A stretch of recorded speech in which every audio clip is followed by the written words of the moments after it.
tal amigos? Bienvenidos a un episodio más de Los Maestros del Valor, el primer programa de evaluación en México.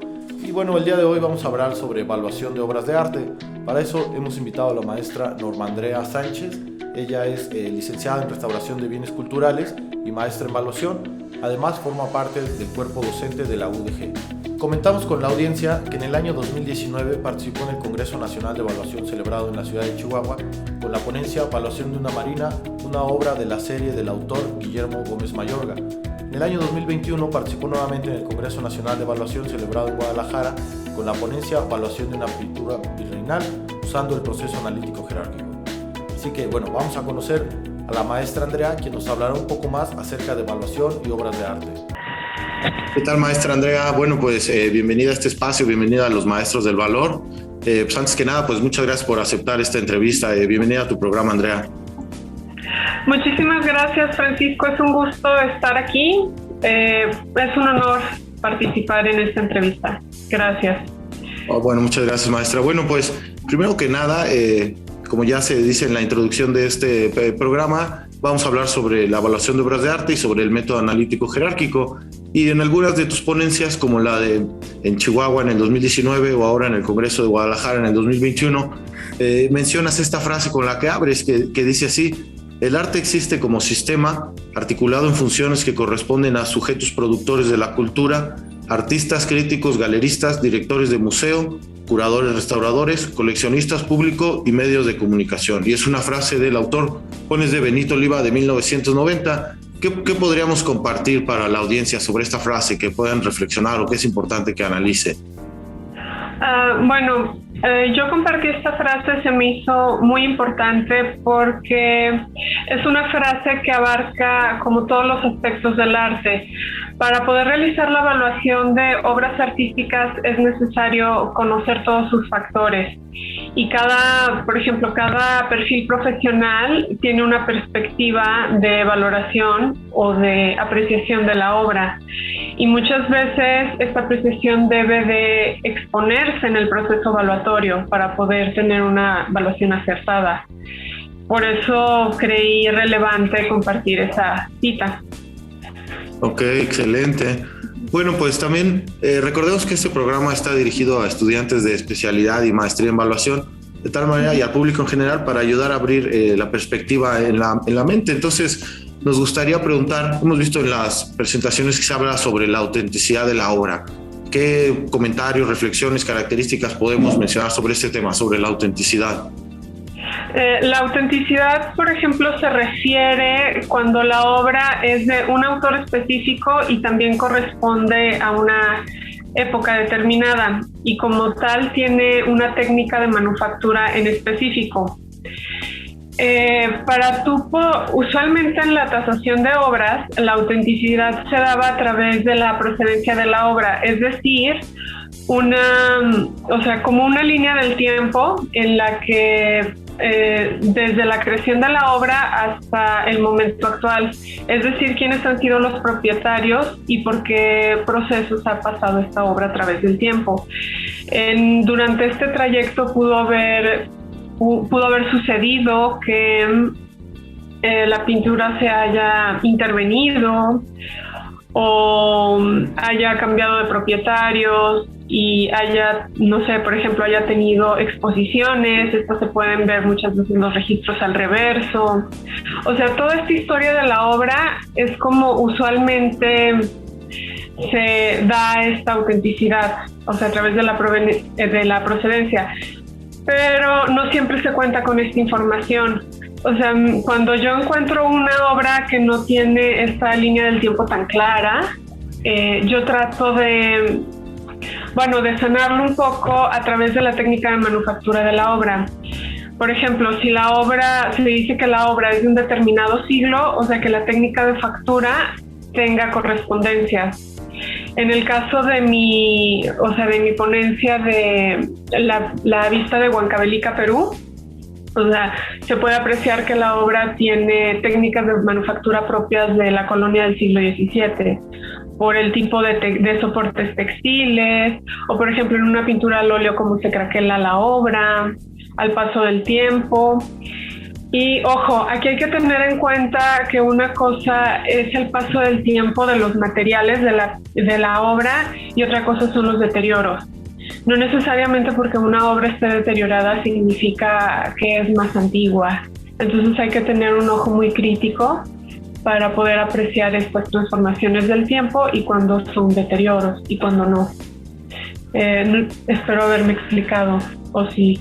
Sí, o sea que básicamente una manera, la autenticidad es como revisar los elementos técnicos de los que hay que correspondan a lo que está datado con ese siglo, ¿no? Y que haya correspondencia, sí. Que en ese siglo se usaba esta técnica, este material, este sistema de enmarcar y corresponde a lo que nos están diciendo, ¿no?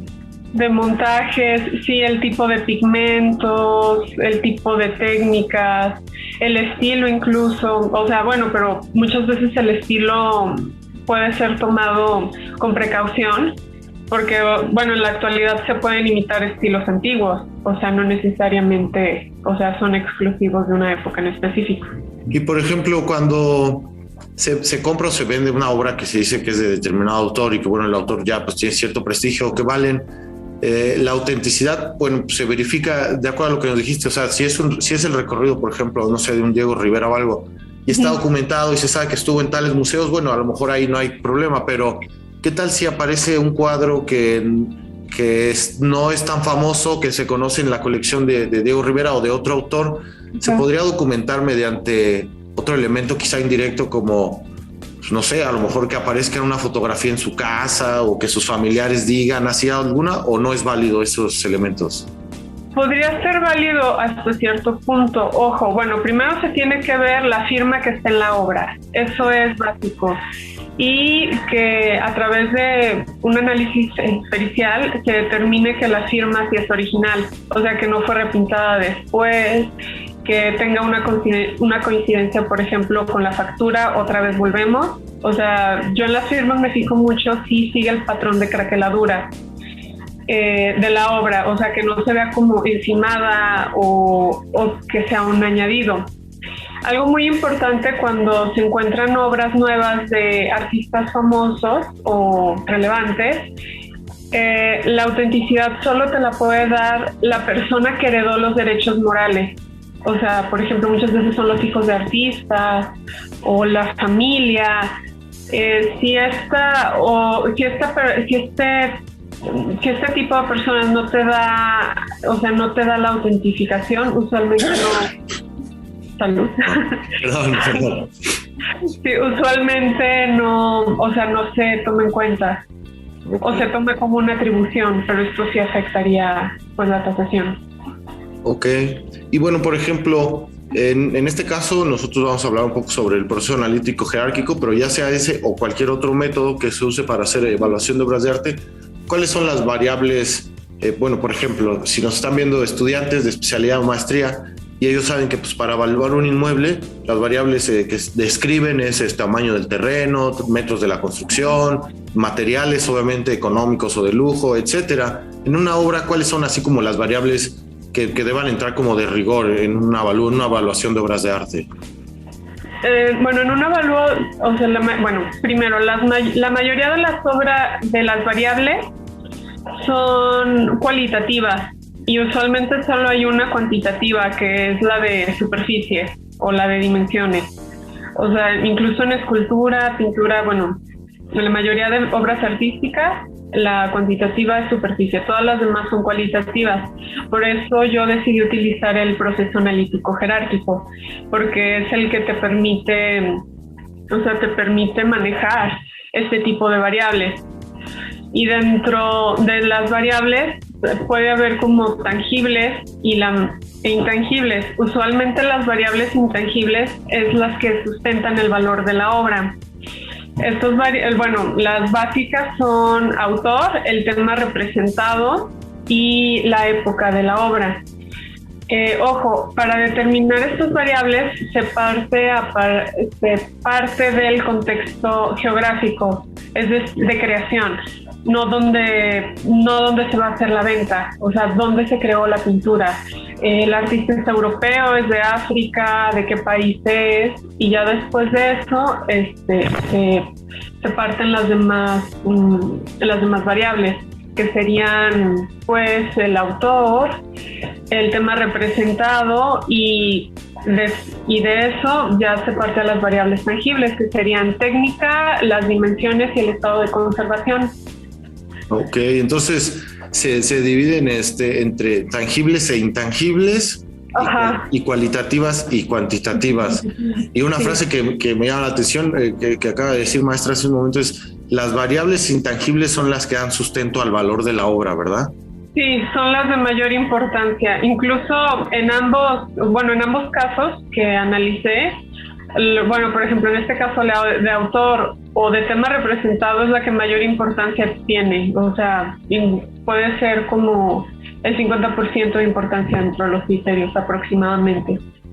Ok, maestra. Bueno, por ejemplo, en la ponencia del 2021 vemos que, comentábamos, fue expuesta en los premios La Minerva y también en el Congreso Nacional e Internacional de Evaluación. Y bueno, fue hecha por el proceso analítico jerárquico, pero vemos que se usan 15 comparables. ¿Qué tan difícil es? Por ejemplo, en la Universidad Politécnica de Valencia generalmente programan hasta 8, te dicen que no trabajes con matrices más de 8 y bueno, que en el jerárquico mejor hagas 2 categorías, ¿no? Pero por ejemplo hay otras investigaciones como del Instituto Politécnico Nacional sobre un artículo que es para la selección de un candidato y bueno, o sea, no hay límite, matemáticamente uno puede hacer lo que guste, ¿no? Yo por ejemplo trabajé pero de 10 por 10, eso es lo más que he hecho de un árbol y ya pues 10 por 10 son, de acuerdo a la fórmula, es 10 por 9,90 entre 2,45 respuestas, entonces ya una de 15 por 15 sería 15 por 14, lo que es, entre 2, ¿no? O sea, ya ahorita saco aquí la cantidad, pero sí ya son ciertas respuestas o entrevistar. ¿Qué tan difícil es, programar la matriz en Excel? O sea, matemáticamente, y la otra, hacer los comparables, o sea, hacer una pregunta sería, ¿sale mucho margen de error? ¿Es difícil que tenga consistencia con tantas preguntas? ¿Qué tan difícil fue la parte del Excel, programarla? Bueno, ¿qué tan difícil fue? En lo personal no me pareció difícil, pero sí laborioso. Sí es como es un trabajo de detalle y de establecer, y de hacer una comparación como a mucha conciencia, ¿no? Yo la verdad es que elegí tantos comparables porque tenía por un lado similares en las variables intangibles y similares en las variables tangibles. Entonces traté como de conjugar ambas. Okay. Y esa fue la principal razón por la que seleccioné tantas. Pero sí, para hacer la matriz en Excel, la verdad, no es tanta la dificultad, pero sí, sí es más laborioso. Y también en la ponencia no dio tanto tiempo para exponer, pero sí hice los cálculos de consistencia. Ah, sí. Sí, de razones de consistencia. Y me salió, a pesar de ser tantas, me salieron menores al 1%. Entonces, creo que... Excelente, sí, porque estaba viendo... para la gente que nos está viendo, el número de respuestas es el orden de la matriz, sería 15 por 14, da 210, entre 2, 105. Entonces hubo que buscar consistencia entre 105 respuestas, ¿no? Sí. Ok. Y siguiendo con el orden de la entrevista, queremos que nos comente, maestra, ¿cómo es el proceso de evaluar una pintura? O sea, desde que se recibe, como todo el proceso. ¿Cómo es el proceso de evaluar una pintura? ¿Qué casos, por ejemplo, puede hacer que alguien solicite el avalúo de una pintura, así en la vida profesional? En la vida profesional piden los avalúos de las pinturas. Usualmente son por herencia. Muchas de las obras de arte vienen como parte de homenaje en los procesos de herencia, entonces se requiere conocer el valor de dichas obras. Y es cuando llaman a los especialistas, o también puede ser para préstamo de obras dentro de contextos institucionales, por ejemplo, que un museo o una galería quiera prestar obras para exposiciones, hacen los avalúos para las primas de seguro. Y por supuesto para compraventa, o sea, eso es lo más común, pues, para compra y venta de obras, de bienes artísticos, es cuando más solicitan los avalúos. Ok, entonces, después de que se recibe la solicitud y eso, ya empieza el proceso de analizar la época, determinar las variables. Yo lo que recomiendo es que esta aproximación a la obra se realice en vivo con diferentes instrumentos, que se haga un registro fotográfico, que se observe de ser posible con microscopio. Hay microscopios digitales muy accesibles. En esto se puede, bueno, pues en lo personal usualmente me voy a las firmas o a detalles muy específicos para determinar si tiene intervenciones anteriores y si hay intención de falsificación o algo.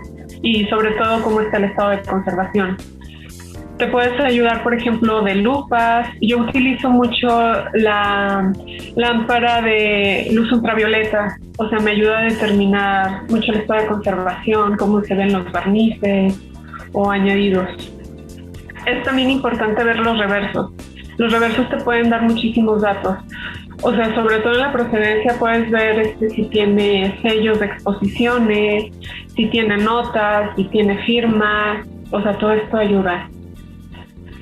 Ok, excelente. Bueno, también algo que es importante reflexionar para los estudiantes de evaluación es que una cosa es conocer el método analítico jerárquico y otra cosa es conocer la disciplina, ¿no? Yo, por ejemplo, he usado el método, pero para evaluar inmuebles o automóviles, ¿no? Que sería maquinaria y equipo en mi trabajo. Pero bueno, si alguien me dijera, oye, ¿sabes evaluar obras de arte? No, pues no, la respuesta es no, porque sí sé operar matemáticamente una matriz, pero no tengo ese bagaje cultural que se requiere. Entonces, por ejemplo, en el 2019 presentó una ponencia en Chihuahua sobre una serie de las marinas del autor Guillermo Gómez Mayorga.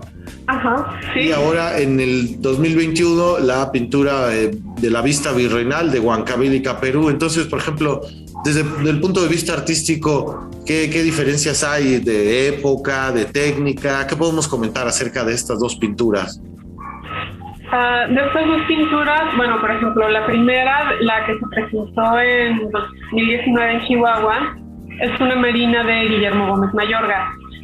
Esta obra, facilita un poco la evaluación porque se cuenta con autor.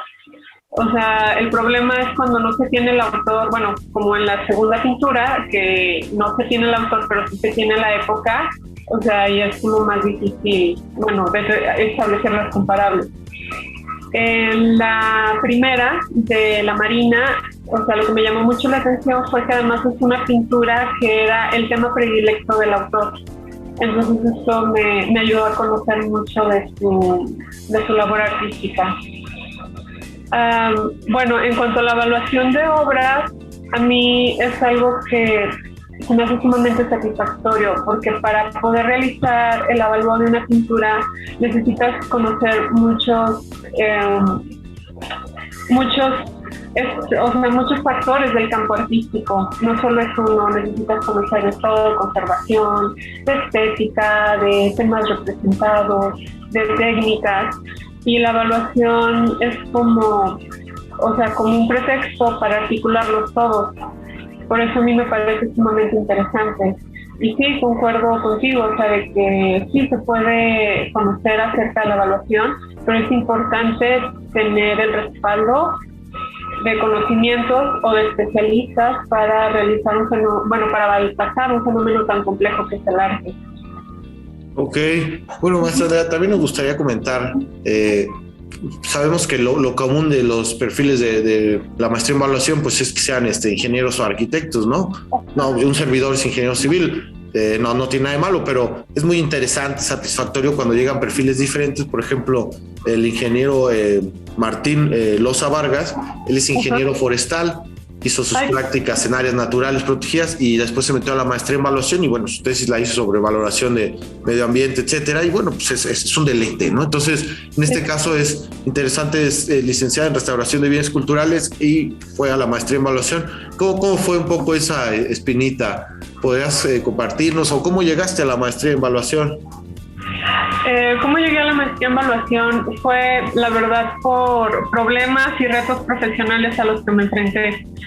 Como restauradora, bueno, muchas veces cuando hay, por ejemplo, en ámbitos institucionales, cuando se deterioran obras, muchas veces se quiere obtener recursos por parte de la aseguradora y es necesario que se realicen, bueno, los avalúos para poder acceder a esos recursos y muchas veces no se contaba con los especialistas adecuados. O sea, eran evaluadores pero que no tenían conocimientos acerca de los procesos de deterioro de una obra. Incluso me he encontrado avalúos, no sé, que querían depreciar un retablo como se deprecia maquinaria y equipo. Entonces, no sé, era como que no existía esta articulación profesional y encontré un campo, pues, o sea, un campo profesional que sí me hizo muy satisfactorio e interesante. Ok, no, pues excelente, maestra. Sí, es muy reconfortante, o sea, nos permite cuando alguien como usted, que es licenciada en restauración, estudia la maestría en evaluación, pues bueno, obviamente el contenido o la carga que tiene sobre la materia, pues es muchísimo mayor a lo que un evaluador podría aprender sobre arte, ¿no? Entonces, por eso es, pues muchas felicidades por sus ponencias del 2019, ahora en el 21 en la Minerva y en el Congreso de Guadalajara. Y bueno, la última pregunta para cerrar es que si hay algún estudiante que sienta esta inquietud, que no necesariamente tiene que ser de evaluación, a lo mejor de licenciatura en historia o licenciatura en bienes culturales, en restauración, yo que sé, que sienta esta inquietud de la evaluación de obras de arte, ¿qué consejo o alguien que vaya empezando en la evaluación ya de obras de arte, pero que vaya haciendo sus pininos, qué mensaje le mandaría a los estudiantes o recién egresados? Que no se detengan ante nada, que estudien y que se preparen y que sigan conociendo acerca de los objetos que quieran evaluar y de la materia. O sea, esa es como mi principal recomendación. Y que tenga conocimiento de todos estos elementos del arte, o sea, tanto de técnicas, de estética, de estados de conservación. O sea, que busquen conocimiento en todas las ramas para poder después articularlas por medio de la evaluación. Ok. Bueno, pues hemos llegado al final de esta entrevista. Pues muchísimas gracias por haber aceptado la entrevista, maestra Andrea. A reserva de que quiera agregar algo más, pues muchas gracias. Muchísimas gracias, Francisco. Fue un gusto, a la orden. No sé si tengan alguna otra duda. Bueno, si alguien desea contactarte, puedes comentar algún correo o redes sociales. Si alguien desea un servicio, también hay algunos colegios de la República que siguen la página. Si alguien desea ya en el ámbito profesional contactarte para algún proyecto. Sí, pues bueno, adelante, les paso mi correo, es grana.valuacion@gmail.com. Y bueno, ahí nos podemos poner en contacto por ese medio y quedo a sus órdenes. Y también para la audiencia, muchas gracias. La maestra Norma Andrea Sánchez está en la ciudad de Guadalajara. Sí. Bueno, sí. Sería todo. Muchas gracias, maestra.